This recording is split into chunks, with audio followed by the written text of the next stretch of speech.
Al Hernandez here with Zach Kometani. Thanks for taking the time to speak with us today. No problem. So you had a big game on Sunday. You had 4 hits. You had 4 RBIs. What were your keys to success at the plate the other day? To be honest, I didn't really hit the ball all that well. I just got a few balls to drop, luckily, and then I hit a couple balls hard at the end. So I got a little lucky there, but it's always nice to get hits, even though you don't hit the ball hard, which is good. But I've been seeing the ball pretty well, so it goes probably goes hand in hand right there, and just getting contact and putting the ball in play. Well, you kept coming up to the plate with men on base. Do you change your approach a little bit when there's guys in scoring position? I tend to a little bit. I just try to look for something good to hit, something that I can handle. Just try and put the ball in play and hit it hard, and just let the ball do what it has to do to fall in or get through the infield or whatever. I mean, you really can't control too much of it, so I just do the best I can and just try to hit the ball hard. With those 4 hits on Sunday, you're now hitting 500 in your last 5 games. Is anything clicking, or are you just going about your business and getting it done? I'm just trying to go about my business, and like I said before, I feel like I'm not completely there yet, but it's nice to get hits, obviously, but I think I'm seeing the ball pretty well, taking a good approach to the plate, and like I said, putting the ball in play. You've started all 9 games this year, but you've started in 3 different positions, more than anybody else on the team. Catcher, first base, right field. What's it like having to rotate through positions like that every day? It's kind of interesting. I mean, you come to the field every day, and you're not really sure what position you're going to play. I'm kind of developing a little relationship with Joe Scanio on the mound, so I'm going to be catching all of his starts probably for hopefully the rest of the year at least, and so it's kind of nice to know when I catch, but with first and right field, I really don't know which one I'm going to play every day I come to the field. You took my next question asking about catching Scanio. So does it help when you're not the everyday catcher to basically have one guy in the rotation that you're going to catch every week?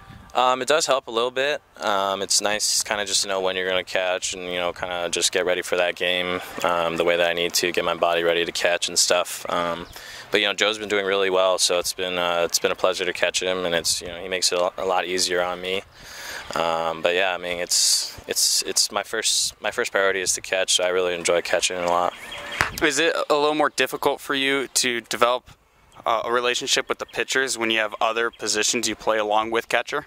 Not really. I spent some time catching bullpens and stuff earlier in the season, so there's a little bit of a relationship there, and then a couple of the guys know me from last year.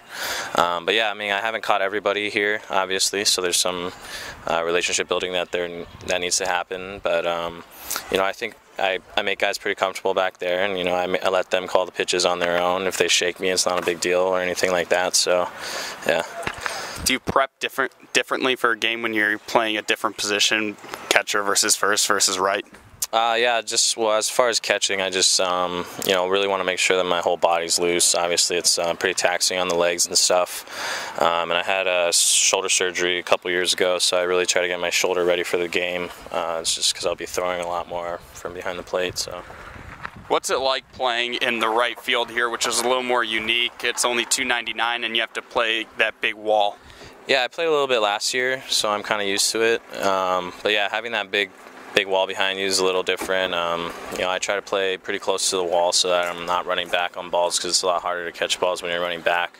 And because it is so short out there, it's pretty easy to charge the balls that are in front of you, and then obviously not having to worry about behind you is kind of a savior. So. Do you believe in momentum? The Rascals were swept at Southern, but then they're coming off a 3-game sweep of the Frontier Grays. So do you guys feel that momentum going forward, especially with a day off? Yeah, for sure. I still don't think that we're playing up to our potential yet, as far as offense and pitching, a little bit of pitching as well.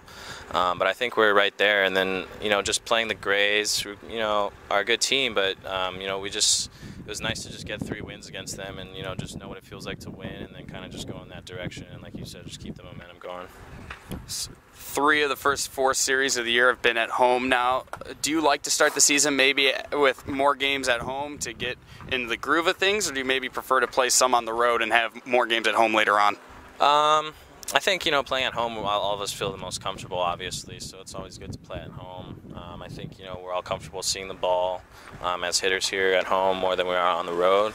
But, going on the roads, you got to do it, obviously, but it's also a good time, and you get to play at some different fields, and, you kind of get a little different feel there, so it's not a bad thing. One of the most unique things about you, when somebody looks at your pitcher or player page, might see that you're from Hawaii. Is that the most common question you get from people? Yeah, a lot of people are kind of like ask me, what are you doing out here, or how'd you end up all the way out here? But honestly, I really enjoy coming out. I've been played baseball in the Midwest, numerous years already, and it's nice to get off the island and experience some new things. And every year I get the opportunity to do that and come out here and play baseball. So I've been really blessed. Do you go back every off season? I do go back in the off season, and I spend a lot of time at the beach and all that kind of stuff, and enjoy what Hawaii has to offer. And I love that place. It's where I grew up and where I was born and raised. So when people find out you're from Hawaii, do they all say the same thing? Yeah, asking me if I surf a lot and all that kind of stuff are pretty common questions, and a lot of things to do with the ocean and stuff like that. But this is a far ways from the ocean, so I can understand kind of why people are asking the questions they ask out here. And do you fall into all the stereotypes they ask? Oh yeah, of course. I mean, it's easy to stereotype me from Hawaii and stuff like that, because not a lot of people do know about Hawaii and stuff. But yeah, it's not quite the most stereotypical life that people think it is. But what's one fun fact that the fans don't know about Zach Kometani? Man, fun fact. I'd have to think about that. I guess I like to go hiking a lot on Oahu, back at home, and just check out some views and stuff. And yeah, it's not that fun, but it's a good time out there. It's an unknown fact about you. Thank you so much for your time. Zach Kometani, everyone. All right, thank you.